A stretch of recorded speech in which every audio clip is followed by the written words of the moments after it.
How utterly shameless. You are doing every despicable thing imaginable.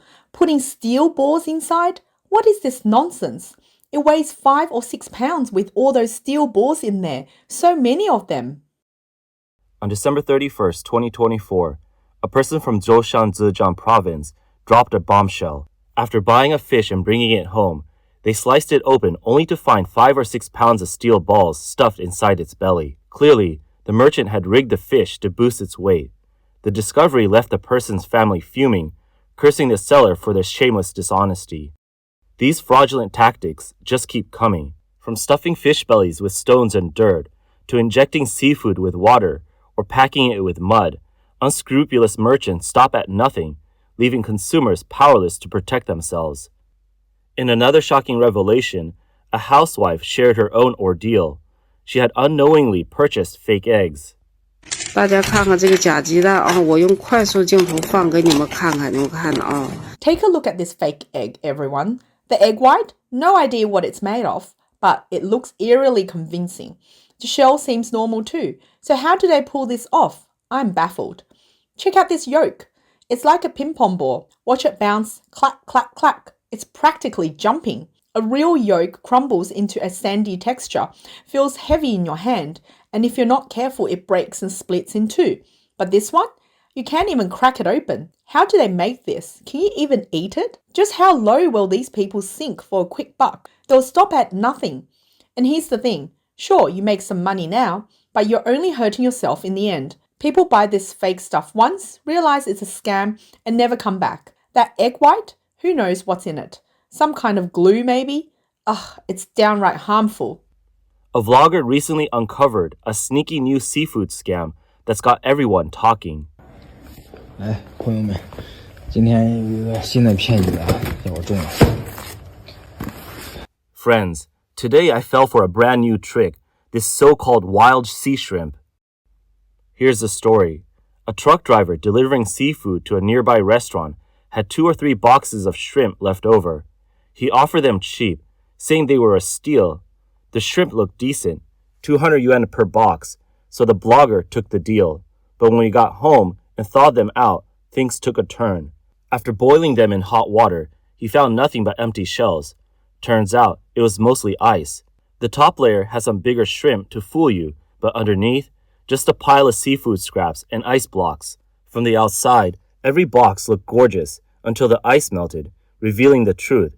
No meat, just hollow shells, all destined for the trash. This viral video is pulling back the curtain on how merchants secretly swap out quality seafood with junk. Check this out. When they're selling seafood, they shake off the water right in front of you. You're watching, and bam, in a split second, they swap it out. These shady merchants are quick. Did you catch that? Look, they grab a different bag from underneath, switch it up, and boom, it's done. On top of the next one. She shakes off the water again, and just like that, it's swapped. Blink and you'll miss it.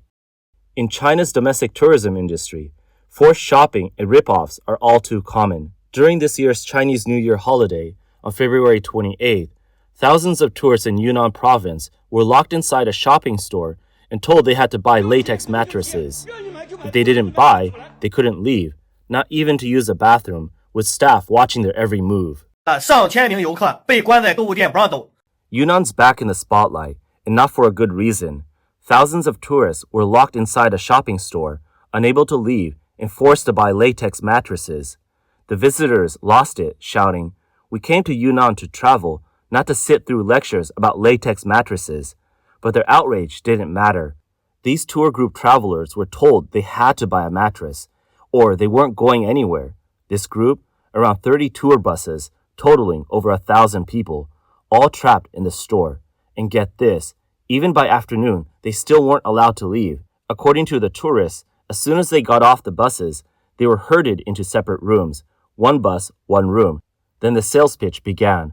Latex mattress lessons, with a catch. You buy or you're stuck. They couldn't even step out the door. Worse yet, to stop anyone from slipping away, staff followed them to the bathroom, watching their every move. This vlogger explained that one latex mattress was priced at tens of thousands of yuan.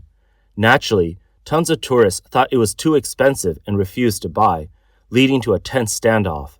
The tourists shared that along the way, they've been dragged to multiple shopping stores, pressed to buy overpriced junk, like a random comb for 2,000 yuan.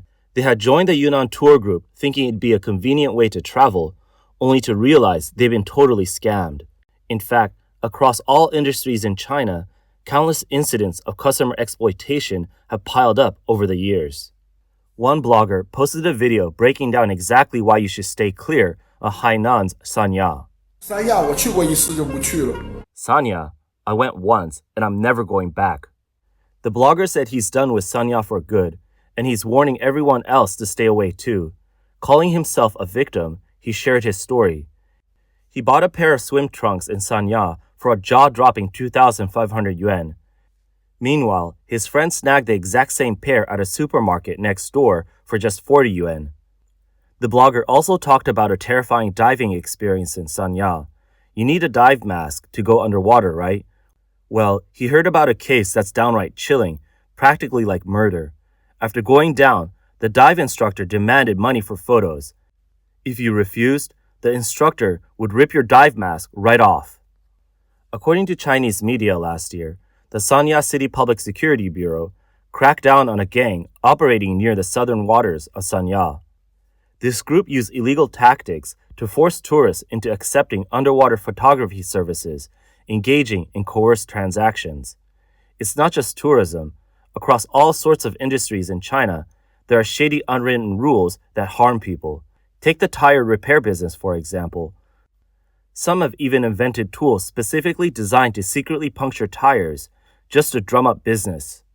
还挺精细，四面都是尖刺。 This thing is pretty well made. Spikes on all four sides. Toss it on the ground any way you want, and it lands steady as a rock, with one spike always pointing up. Once a car rolls over it, the tire's done for, no question. I looked it up online. It's for sale on all sorts of platforms. On Taobao alone, there are dozens, even hundreds of sellers hawking it. Open any listing and you'll see sales in the tens of thousands. Who's buying this stuff in such huge numbers? Well, take a peek at the buyer reviews and you'll get a front row seat to the darkest corners of human nature in this society. This blogger highlighted some of the buyers' reviews, and they're chilling. Pretty good, a tire repair godsend. Wish it were a bit longer. Kinda worried it won't pierce the inner tube. Works great. Toss a few out during a traffic jam, and my income's up. Love it. Whenever I'm feeling down, I just toss one out. Super satisfying. This thing is genius. All four tires pop. Great stuff. My repair shop's business is booming. After I sell it out, I notice it just split in half like that. Not sure if it punctured the tire or not. Then the seller replied, "Boss, that means it worked. The triangle's advantage is that once it succeeds, it automatically breaks into two pieces for stealth." The vlogger didn't hold back, saying, "Can you believe this? Whether it's sellers or the buyers, they're all so greedy and downright vicious. This thing has no legitimate use except for popping tires. How can these platforms let people openly sell stuff designed purely to harm others? Imagine if someone tossed this onto a highway. It'd be a catastrophe, with cars wrecked and lives lost." On March 8th, a vlogger exposed the shady process merchants use to fake jade. 带大家看一下和田玉造假啊。 Let's dive into how they fake Hetian jade. This is the full process of making dyed roller material. First, they take those low-cost scraps and sort them by size. Then, they toss them into a roller machine to polish and shape them. Pay attention. After about a week, these cheap scraps turn into this shape. Next, they soak them in chemical solutions to dye them. Take a look. This is the high-end Hetian jade you all love, each piece with that red skin and white flesh look. But these chemically dyed, high-heat treated fakes, would you still dare to wear them? The chemical solution is filthy and stinks, disgusting just to look at. Yet the jade it produces comes out shiny and gorgeous. Trust me, you can't wear this stuff. It could trigger all sorts of health problems. This trash among trash is being paddled in live streaming sales all over the place. Friends, don't let them scam you anymore. Another vlogger shared cutting-edge tricks used to fake Chinese herbal medicine. 只有我们行内人才知道的关于中草药。 Only us insiders know the dirty secrets of this new tech for faking Chinese herbal medicine. Take American ginseng. By regulation, it's supposed to be processed using real American ginseng. But some folks, they're swapping it out with pickled mustard stems, like the stuff you'll use for salted veggies. The cost difference is insane. Then there's this black with gold rim stuff called golden rim black ginseng. Real golden rim black ginseng has to be made from Korean ginseng, steamed and dried 9 times. But some cheat with regular ginseng and don't even hit that 9-step process. Another example, Legodium spores, known as edible sand or 海金沙, it's always been pricey. To cut corners, people mix in actual sand, yellow dirt, or even grind up bricks to bulk it out. And the worst offender, deer antler cat powder. They will toss in bone powder from other animals to fake it. Everyone knows there's fake stuff in the mix, but good luck trying to sift out the real deal. It's impossible. Check out this Changbai mountain snow clam. If the seller's got a shred of decency, they will use field frogs to fake it. But the ruthless ones, they will pump its belly full of stuff to make it heavier. And you'll never even know. Now, let's look at something pricier. This is deer treasure. The good stuff is pure Sika deer, but some swap in elk, red deer, or even sheep and cow parts to pass it off as Sika deer treasure. And this one, everyone's heard of it, right? Tiny thin herbs like these are a total fake fest. Some mix green seeds with ripe ones to sell, especially this trick where they use scallion seeds to fake leek seeds. Then there's an angelica root. Some use lovage root to mimic it. Now, there's even this European angelica showing up. It's not just hard to tell apart by looks. Even the lab tests show the same content levels. And deer antler blood, the less cruel ones mix in some blood from the deer itself, but the heartless ones, they will throw in blood from random animals. It's liquid. Who's going to spot the difference? One vlogger, slamming the rampant faking of down jackets in China, threw out a biting question. What are the official regulators even doing? Have they been bribed again? He pointed out that tons of Chinese companies, including some big-name brands, have totally trashed their reputations. Even they're guilty of passing off cheap junk as quality stuff. It's not just the small-time merchants anymore. The vlogger argued this shows integrity's hit rock bottom in the business world. Honesty's out of the window, replaced by all kinds of deception. He asked a tough question. Are ordinary people just easy to fool, or have these companies gotten way too comfortable with this game? To him, it's clear some will do anything for a buck. But this isn't just a few bad apples. It's a full-on societal trend. The vlogger questioned whether China's obsession with short-term gains is a societal vibe that runs from top to bottom. He argued that's why it's so hard for China to produce brands lasting over a century. Even the few that do exist, they're notorious now. Sure, they might be over 100 years old, but they're really just out to rip people off. Next up, another vlogger digs into the root cause of why fake goods are flooding the market. Most Chinese people have no faith, no moral. Making money trumps everything, this blogger said. They'll even do things that curse their own descendants, no hesitation. I think it's laughable, honestly. During a live stream today, someone asked me, why are there so many fake vermicelli noodles out there? Simple. Cassava costs just 1.9 yuan, turning into noodles for 2.5 yuan. They sell it to you for 6 or 7 yuan, doubling their profit. It's cheap, and tons of people who love a bargain or don't know better snap it up. But if they made the real stuff and sold it for 15 or 16 yuan a pound, no one's buying. Fake goods fly off the shelves. Honest goods don't. So they scheme to cut corners, fake it up, drop the price, and lure in deal hunters. That's the reality. It's not just fake noodles. Think toxic goji berries, fake duck blood, fake lotus root powder. One scam after another. The root cause of all this counterfeit mess? Most Chinese people lack faith and a moral compass. China expert Yue Shan weighed in, saying, historically, Chinese people valued honest business, fair trade, no cheating, a true merchant's code. But the CCP ruined that. He broke it down into a process. Step 1. During Mao Zedong's era, repeated political campaigns smashed traditional morals to bits, while tanking the economy to the brink of collapse. People got so scared of poverty, it stuck with them. Step 2. In Deng Xiaoping's time, the doors opened up, and he pushed that famous line, black cat, white cat, catch a mouse, and it's a good cat. Translation: results matter, morals don't. Society ran on money talks. Step 3. By Jiang Zemin's reign, it was all about keep quiet and get rich. Forget social justice, democracy, or human rights. Morals? Who cares? Just make money. That's when the whole society went downhill fast, and now it's spiraling way out of control. For decades, fake goods from China have been running rampant domestically while also flooding the world, especially targeting China's neighbors and Belt and Road Initiative countries. Recently, nearby nations like Thailand and South Korea have been cracking down on Chinese counterfeits. A joint report from Europol and the European Union Intellectual Property Office once called China the global hub for fake goods, stating that 86% of the world's counterfeits originate there. In response, Chinese state media fired back, claiming, China's a victim of fake goods too. And honestly, they've got a point. Under CCP rule, it's not just the world getting hit. Chinese people are scamming each other right at home.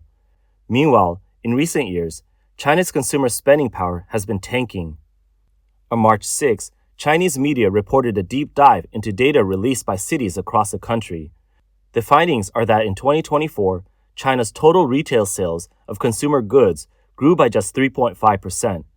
It's a sharp drop of 3.7 percentage points from 2023, and nowhere near the pre-pandemic growth of over 8%.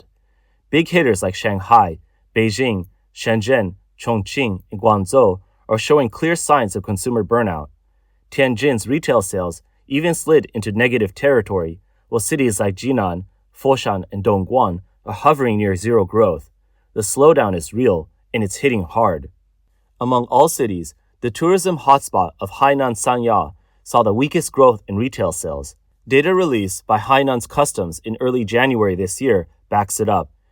In 2024, the number of shoppers visiting Hainan dropped by 15.9%. What's behind this slump? Sure, China's economic downturn and shrinking incomes are big factors, but that's not the whole story. Plenty of people are also fed up with the shopping environment itself.